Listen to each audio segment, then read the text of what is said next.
پچھلے خطبہ جمعہ میں ہم نے گفتگو کی تھی توحید کے حوالے سے کہ توحید کی 3 اقسام ہیں، توحید ربوبیت، توحید الوہیت اور توحید الاسماء والصفات۔ توحید ربوبیت کے اوپر ملحدین کے علاوہ کسی کو کوئی اعتراض نہیں ہے۔ توحید الوہیت کے اندر لوگ شرک کرتے ہیں، جس کی وجہ سے ان کو مشرک کہا جاتا ہے۔ توحید الاسماء و صفات کے اندر بھی لوگ شرک کرتے ہیں۔ تو توحید الوہیت یعنی اللہ تبارک و تعالیٰ کی ہی عبادت کرنا، اس کو قرآن مجید میں اللہ تعالیٰ نے مختلف انداز سے ثابت کیا ہے کہ عبادت صرف اور صرف میری ہی ہونی چاہیے، میرے علاوہ کسی کی عبادت نہیں ہونی چاہیے۔ الہ تم نے ماننا ہے تو صرف اللہ تعالیٰ کو ماننا ہے، اللہ کے علاوہ کوئی بھی معبود برحق نہیں ہے۔ جو بھی خدائی کا دعویٰ کرے گا یا لوگ اس کو سمجھیں گے وہ معبودان باطلہ میں سے ہوگا اللہ کے علاوہ۔ تو اللہ تعالیٰ نے توحید الوہیت کے اوپر دلیل بنایا ہے توحید ربوبیت کو۔ اجمالی طور پر چند باتیں پچھلے خطبہ جمعہ میں بیان ہوئی تھی اس حوالے سے۔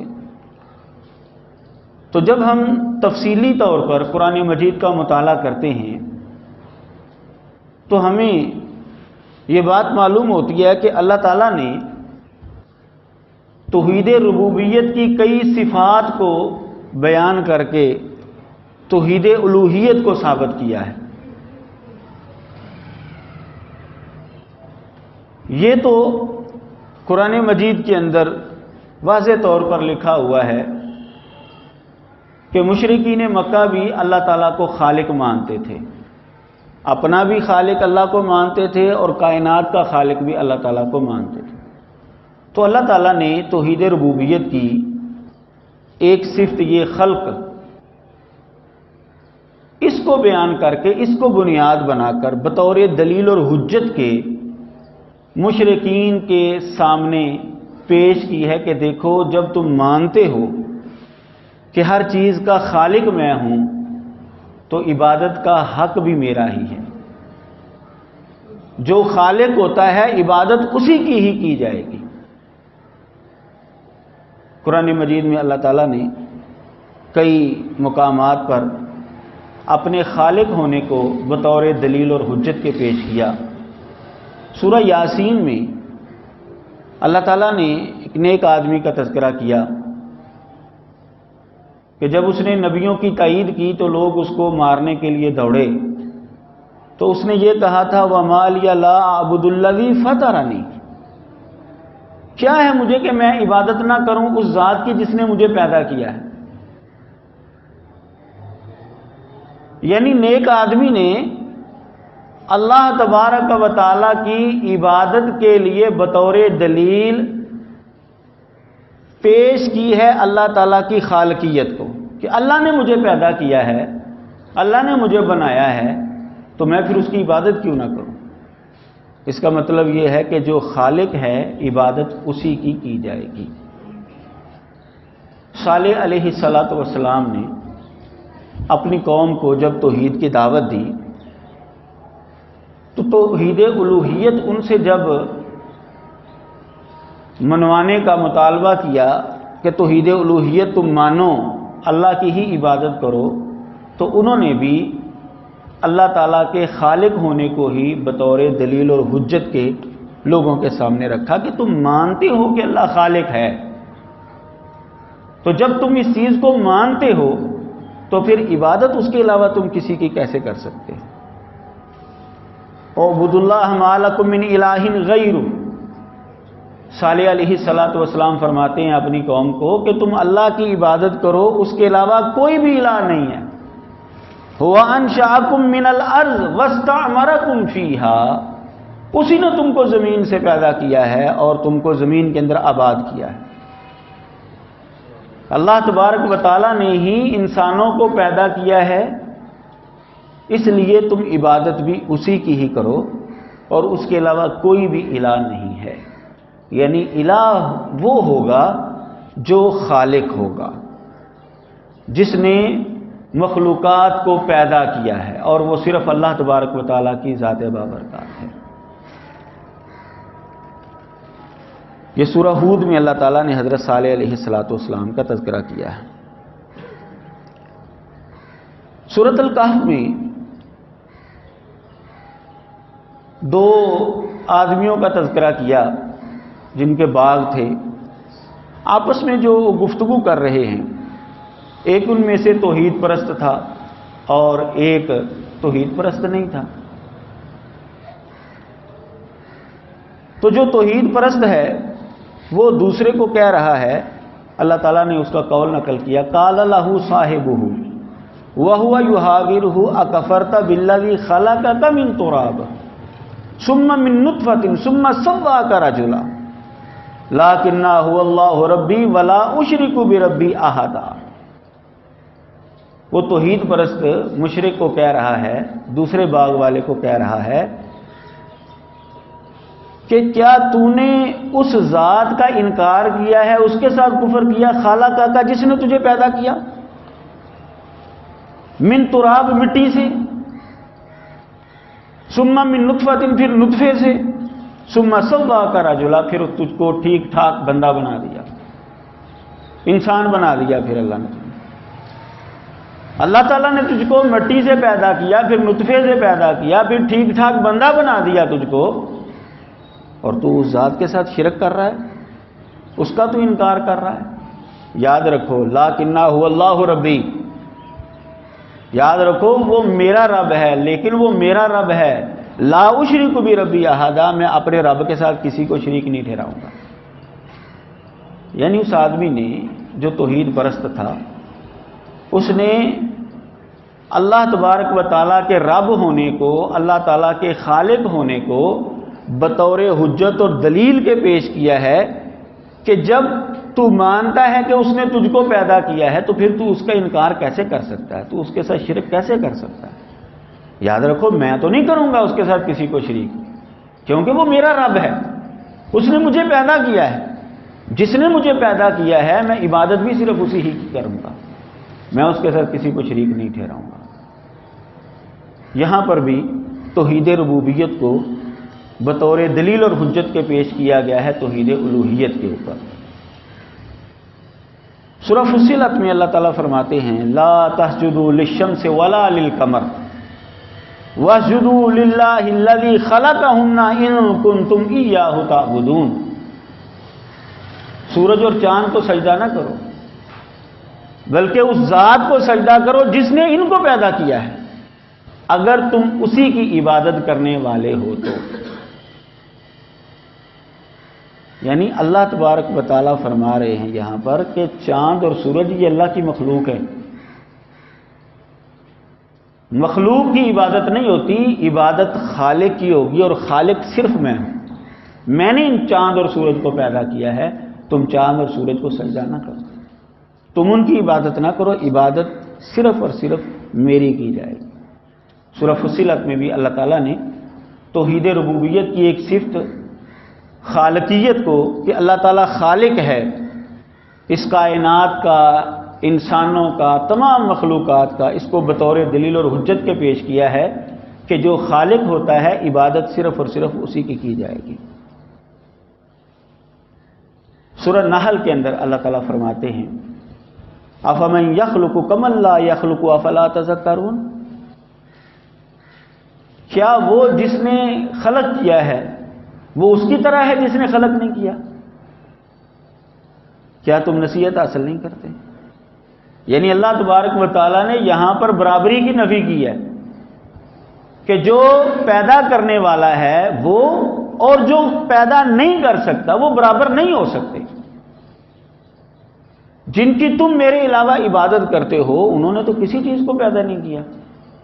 جبکہ تم مانتے ہو کہ ہر چیز کو میں نے پیدا کیا ہے، تو پھر میں اور وہ کیسے برابر ہو سکتے ہیں؟ تو جب برابر نہیں ہو سکتے تو پھر تم عبادت کے اندر ان کو میرے برابر کیوں لاتے ہو؟ یہاں پر بھی اللہ تعالیٰ نے اپنے خالق ہونے کو توحید الوہیت کے اوپر بطور دلیل اور حجت کے پیش کیا ہے. سورۃ الانعام کے اندر اللہ تعالیٰ فرماتے ہیں الحمدللہ الذی خلق السماوات والارض وجعل الظلمات والنور ثم الذین کفروا بربہم یعدلون. سب تعریفیں اس اللہ کے لیے ہیں جس نے آسمانوں اور زمین کو پیدا کیا، اندھیرے اور نور کو بنایا. پھر وہ لوگ جو اپنے رب کے ساتھ کفر کرتے ہیں یعدلون، اس کے ساتھ شریک ٹھہرانا شروع ہو جاتے ہیں، اس کے ساتھ اوروں کو برابر کرنا شروع ہو جاتے ہیں. اللہ تبارک و تعالیٰ نے یہاں پر اپنے خالق ہونے کو بیان کر کے شرک کی نفی کی ہے، برابری کی نفی کی ہے. سورہ ابراہیم میں اللہ تعالیٰ نے انبیاء علیہم الصلوۃ والسلام کی دعوت کو پیش کیا کہ انبیاء نے اپنی اپنی قوموں کو جب دعوت دی تو ان کے جو مد مقابل تھے انہوں نے نہ مانا، نبیوں کو تنگی اور تکلیف دینا شروع کی، کئیوں کو شہید کر دیا. تو ان نبیوں نے اپنی قوم کے رد عمل کے اوپر جو جواب دیا اس کو اللہ تعالیٰ نے یہاں پر نقل کیا ہے. پہلے تو ان کا قول نقل کیا قوم کا، پھر جو نبیوں نے جواب دیا اس کو اللہ تعالیٰ نے نقل کیا. سورہ ابراہیم آیت نمبر 9 اور 10 کے اندر قومیں کیا کہتی تھی؟ وَإِنَّا لَفِي شَكٍّ مِّمَّا تَدْعُونَنَا إِلَيْهِ مُرِيبٍ، کہ جس کی طرف تم ہمیں بلاتے ہو نا ہمیں اس کے اندر شک ہے، ہمیں یقین نہیں ہے اس بات کا. جو تمہاری دعوت ہے نا اس دعوت کے اندر ہمیں شک ہے، اور ایسا شک جو ہمیں اضطراب میں ڈالنے والا ہے، پریشان کرنے والا ہے. ہم نہیں مانیں گے تمہاری دعوت کو، جس ذات کی طرف تم ہمیں دعوت دے تو ہم نہیں مانیں گے تم. اللہ تعالیٰ فرماتے ہیں قالت رسلہم افی اللہ شک فاطر السماوات والارض. نبیوں نے جو آگے سے جواب دیا اپنی قوم کو، یہ کہا کہ کیا اللہ کے بارے میں شک ہے جو آسمانوں اور زمین کا پیدا کرنے والا ہے؟ فاطر السماوات والارض. ہم تو تمہیں اس ذات کی طرف بلاتے ہیں جس نے آسمان اور زمین کو پیدا کیا ہے، اور تم کہتے ہو کہ ہمیں اس کے اندر شک ہے. ایک طرف تم مانتے ہو کہ وہ پیدا کرنے والا ہے، اور دوسری طرف جب ہم تمہیں کہتے ہیں کہ تم اسی کی عبادت کرو تو تم انکار کر رہے ہو، کہتے ہو ہمیں شک ہے. یہ عجیب رویہ ہے تمہارا. تو جب اللہ تبارک و تعالیٰ کو خالق مان لیا تو پھر عبادت بھی صرف اسی کی ہی ہوگی، کیونکہ عبادت کے لائق خالق ہے، مخلوق نہیں ہے عبادت کے لائق. انبیاء علیہم الصلوۃ والسلام نے بھی توحید الوہیت کے اوپر دلیل اور حجت کے طور پر پیش کیا ہے توحید ربوبیت کی صفت خالقیت کو، اللہ تبارک و تعالیٰ کے خالق ہونے کو. سورۃ آل عمران میں اللہ تعالیٰ فرماتے ہیں هو الذی یصورکم فی الارحام کیف یشاء لا الہ الا هو العزیز الحکیم، کہ اللہ تو وہ ہے جو رحموں کے اندر تمہاری صورتیں بناتا ہے جیسی چاہتا ہے. کوئی بھی معبود برحق نہیں ہے مگر وہی غالب اور حکمت والا ہے. یہاں پر اللہ تبارک و تعالیٰ نے انسان کی صورتیں بنانے کو، انسان کی تخلیق کو اپنے معبود ہونے کی دلیل اور حجت کے لیے پیش کیا ہے کہ جیسا میں چاہتا ہوں صورتیں بناتا ہوں انسانوں کی رحموں کے اندر، میرے علاوہ کوئی بھی معبود برحق نہیں ہے.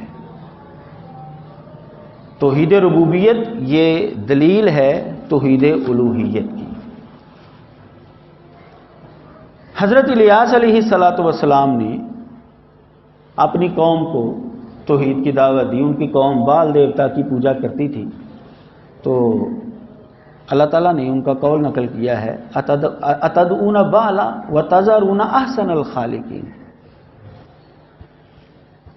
فرماتے ہیں حضرت الیاس علیہ الصلوۃ والسلام اتدعون بالا، کیا تم بال کو پکارتے ہو، اس سے دعائیں مانگتے ہو، اور جو احسن الخالقین ہے اس کو تم چھوڑ رہے ہو. احسن الخالقین، سب سے بہترین پیدا کرنے والا، سب سے خوبصورت پیدا کرنے والا، تم اس کو چھوڑ رہے ہو. اللہ ربکم و رب آبائکم الاولین.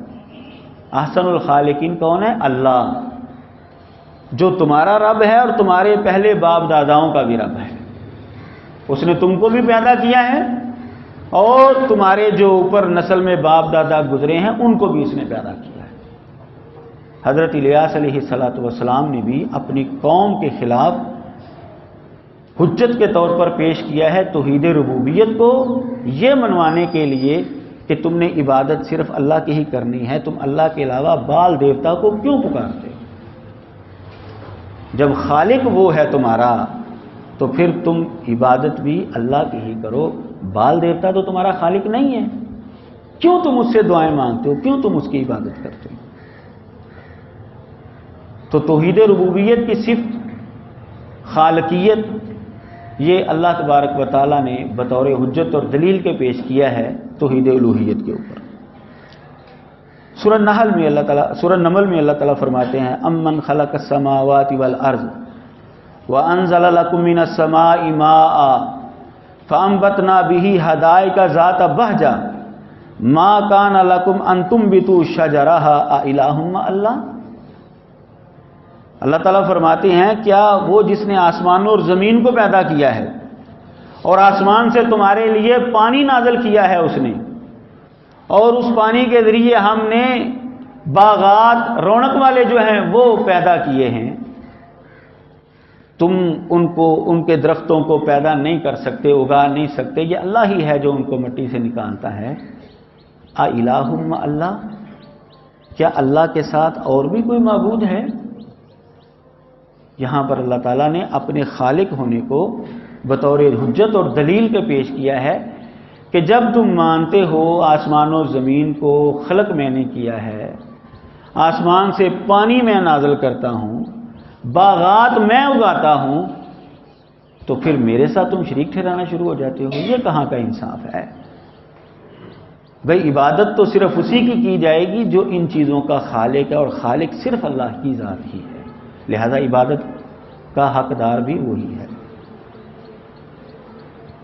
علامہ شنقیطی رحمہ اللہ اپنی مایہ ناز تفسیر اضواء البیان کے اندر فرماتے ہیں، لکھتے ہیں کہ قرآن مجید کے استقراء سے یہ بات معلوم ہوتی ہے کہ عبادت کے حقدار اور نااہل کے اندر فرق جو ہے وہ خالق ہونے کا ہے.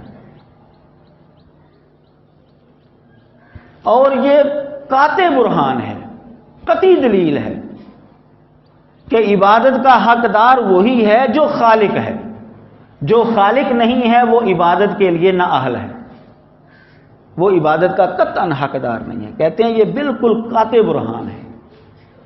اور اللہ تبارک و تعالیٰ نے کئی دلائل جو ہیں قرآن مجید کے اندر پیش کیے ہیں، ان میں سے کئی میں نے آپ کے سامنے رکھ بھی دیے ہیں. جو خالق نہیں ہے وہ ظاہر مخلوق ہے، اور مخلوق محتاج ہے، مخلوق اپنے وجود کے اندر محتاج ہے. تو عبادت محتاج کی تو نہیں نہ ہوتی. عبادت تو اس کی جائے گی جس کے سب محتاج ہیں، عبادت اس کی جائے گی، اور وہ صرف اللہ تعالیٰ کی ذات ہے. تو خالق ہونا جو ہے یہ قطعی دلیل ہے عبادت کے حقدار اور نااہل ہونے کے اندر. جو خالق ہوگا، جس نے زمین و آسمان کو، کائنات کو، انسانوں کو پیدا کیا ہے، عبادت صرف اور صرف اسی کی جائے گی، اور وہ صرف اللہ تعالیٰ کی ہی ذات بابرکات ہے. جو مخلوق ہے وہ محتاج ہے، محتاج کی عبادت کرنے کا کوئی تک نہیں بنتا. احادیث مبارکہ کو اگر آپ دیکھیں گے تو رسول اللہ صلی اللہ علیہ وسلم نے بھی اللہ تعالیٰ کے خالق ہونے کو توحید الوہیت کے اوپر بطور دلیل اور حجت کے پیش کیا ہے. حضرت عبداللہ بن مسعود رضی اللہ تعالیٰ عنہ حدیث کے راوی ہیں کہ میں نے نبی علیہ الصلوۃ والسلام سے سوال کیا ایو ذنب اعظم عند اللہ، ایو ذنب اعظم عند اللہ، اللہ کے ہاں سب سے بڑا گناہ کون سا ہے؟ تو رسول اللہ صلی اللہ علیہ وسلم نے مجھے جواب دیا ان تجعل للہ ندا وہو خلقک، کہ تو اللہ کے ساتھ کسی کو شریک ٹھہرائے حالانکہ اس نے تجھ کو پیدا کیا ہے۔ صحیح بخاری کے اندر یہ روایت موجود ہے کہ اللہ تبارک و تعالیٰ نے تجھ کو پیدا کیا ہے، اس کے باوجود تو اللہ کے ساتھ کسی کو شریک ٹھہرانا شروع ہو جائے، یہ سب سے بڑا گناہ ہے، یہ شرک ہے۔ مسند احمد کے اندر روایت ہے، رسول اللہ صلی اللہ علیہ وسلم فرماتے ہیں ان اللہ امر یحییٰ ابن زکریا بخمس کلمات، اللہ تبارک و تعالیٰ نے یحییٰ بن زکریا علیہ الصلاۃ والسلام کو 5 باتوں کا حکم دیا۔ ان میں سے ایک بات یہ تھی، 5 باتیں جب اللہ تعالیٰ نے حضرت یحییٰ کو سکھائیں تو اللہ نے یہ آرڈر کیا کہ یہ بنی اسرائیل کو سکھاؤ، اپنی قوم کو بتاؤ، تبلیغ کرو۔ تو بنی اسرائیل کو جب انہوں نے وہ 5 باتیں بتائیں، ان میں سے پہلی بات یہ تھی وَإِنَّ اللَّهَ خَلَقَكُمْ وَرَزَقَكُمْ فَاعْبُدُوهُ وَلَا تُشْرِكُوا بِهِ شَيْئًا۔ بنی اسرائیل کو مخاطب کرتے ہوئے حضرت یحییٰ علیہ الصلوۃ والسلام فرماتے ہیں کہ بے شک اللہ تعالیٰ نے ہی تم کو پیدا کیا ہے، وہی تم کو روزی روٹی دیتا ہے، لہذا تم عبادت بھی اسی کی کرو، اس کے ساتھ کسی کو شریک نہ ٹھہراؤ۔ حضرت یحییٰ علیہ الصلوۃ والسلام نے بھی اپنی قوم کو توحید الوہیت کی دعوت دی، دلیل اور حجت کے طور پر پیش کی ہے اللہ تبارک و تعالیٰ کی صفت خالقیت، کہ اللہ نے تم کو پیدا کیا ہے، لہذا تم عبادت بھی اللہ کی ہی کرو اور اس کے ساتھ کسی کو شریک نہ ٹھہراؤ۔ سورۃ الرعد میں اللہ تعالیٰ نے اس مسئلے کو یوں سمجھایا ہے ام جعلوا للہ شرکاء خلقوا کخلقہ فتشابہ الخلق علیہم، کیا انہوں نے اللہ کے شریک ٹھہرائے ہیں کہ جنہوں نے تخلیق کی ہے جیسا کہ اللہ نے تخلیق کی ہے، تو ان کے اوپر تخلیق مشابہ ہو گئی ہے، خلط ملط ہو گئی، ان کو سمجھ نہیں آ رہی۔ یعنی اللہ تبارک و تعالیٰ نے ان کو سمجھایا ہے کہ دیکھو جن کو تم میرے علاوہ پکار رہے ہو، جن کو تم شریک بنا رہے ہو، کیا تم یہ سمجھتے ہو کہ انہوں نے میری تخلیق کی طرح تخلیق کی ہے؟ کہ تمہارے سامنے معاملہ گڈمڈ ہو گیا ہے کہ کچھ اللہ نے چیزیں پیدا کی ہیں، کچھ انہوں نے پیدا کی ہیں، چلو کچھ عبادت اللہ کی کر لیتے ہیں، کچھ ان کی، کیونکہ یہ بھی تو خالق ہیں۔ کیا تمہارے سامنے ایسا ماحول آ گیا ہے، یہ معاملہ آ گیا ہے؟ تم مانتے ہو کہ یہ معاملہ نہیں آیا، کیونکہ تم مانتے ہو کہ انہوں نے تو کوئی چیز خلق کی ہی نہیں، بلکہ یہ تو خود مخلوق ہیں۔ چلو یہ تم جو شرک کرتے ہو، اگر معاملہ ایسے ہوتا کہ اللہ کے علاوہ اوروں نے بھی کچھ پیدا کیا ہوتا، پھر تو چلو بات بنتی تھی کہ چلو جی معاملات مشابہ ہو گئے ہیں، کسی نے ان کی پوجا کر لی، کسی نے اللہ کی پوجا کر لی، کیونکہ وہ بھی تو خالق ہیں۔ جب ایسا ہے ہی نہیں تو مسئلہ کیا تمہارے سامنے آ گیا کہ تم میرے علاوہ ان کی بھی عبادت جو ہے وہ شروع کر رہے ہو؟ جب تخلیق مشابہ ہوئی ہی نہیں، وہ خالقیت کے اندر شریک ہے ہی نہیں، تو تم ان کی عبادت کرتے کیوں؟ تو خلاصہ یہ ہوا سارے دلائل کا، قرآن اور حدیث کے دلائل کا، کہ اللہ تبارک و تعالیٰ نے توحید الوہیت کے اوپر توحید ربوبیت کو بطور دلیل اور حجت کے پیش کیا ہے، اور جب قرآن مجید کے اندر تفصیل کو ہم پڑھتے ہیں، تفصیل میں جاتے ہیں، تو اللہ تعالیٰ نے توحید ربوبیت کی ایک صفت تو خالقیت جو ہے کہ اللہ تعالیٰ خالق ہے، لہٰذا عبادت کا حق بھی اسی کا بنتا ہے، اس کو بطور دلیل اور حجت کے پیش کیا ہے۔ مختلف انداز سے یہ بات سمجھائی ہے، کیوں کہ مد مقابل جس دلیل کو مانتا ہو وہ دلیل اگر پیش کی جائے نا تو پھر وہ لاجواب ہو جاتا ہے۔ اگر ہم عیسائی کے سامنے قرآن مجید کی آیت پیش کریں گے، وہ کہے گا میں تو قرآن کو مانتا ہی نہیں، یہ میرے لیے تو دلیل، یہ تو مسلمان کے لیے دلیل ہو سکتی۔ لیکن اگر ہم اس کے سامنے بائبل کی کوئی آیت پیش کریں گے، بائبل کا کوئی حوالہ پیش کریں گا، تو پھر وہ لاجواب، اگر مانے گا نہیں نا تو لاجواب ضرور ہو جائے گا۔ چپ ضرور ہو جائے گا وہ کہ اب تو یہ اس چیز سے دلیل پیش کی گئی ہے جس کو میں تسلیم کرتا ہوں۔ تو اللہ تعالیٰ کے خالق ہونے کو مشرکین مانتے تھے، آج بھی مانتے ہیں۔ تو جب اللہ تعالیٰ کے خالق ہونے کو مانتے ہیں تو اللہ تعالیٰ نے مختلف انداز سے اس کو بطور دلیل اور حجت کے پیش کیا ہے کہ جب تم مانتے ہو کہ خالق میں ہوں تو پھر عبادت بھی میری ہی کی جائے گی اور کسی کی عبادت نہیں کی جائے گی۔ اللہ تعالیٰ ہر ایک کو سمجھنے کی توفیق عطا فرمائے۔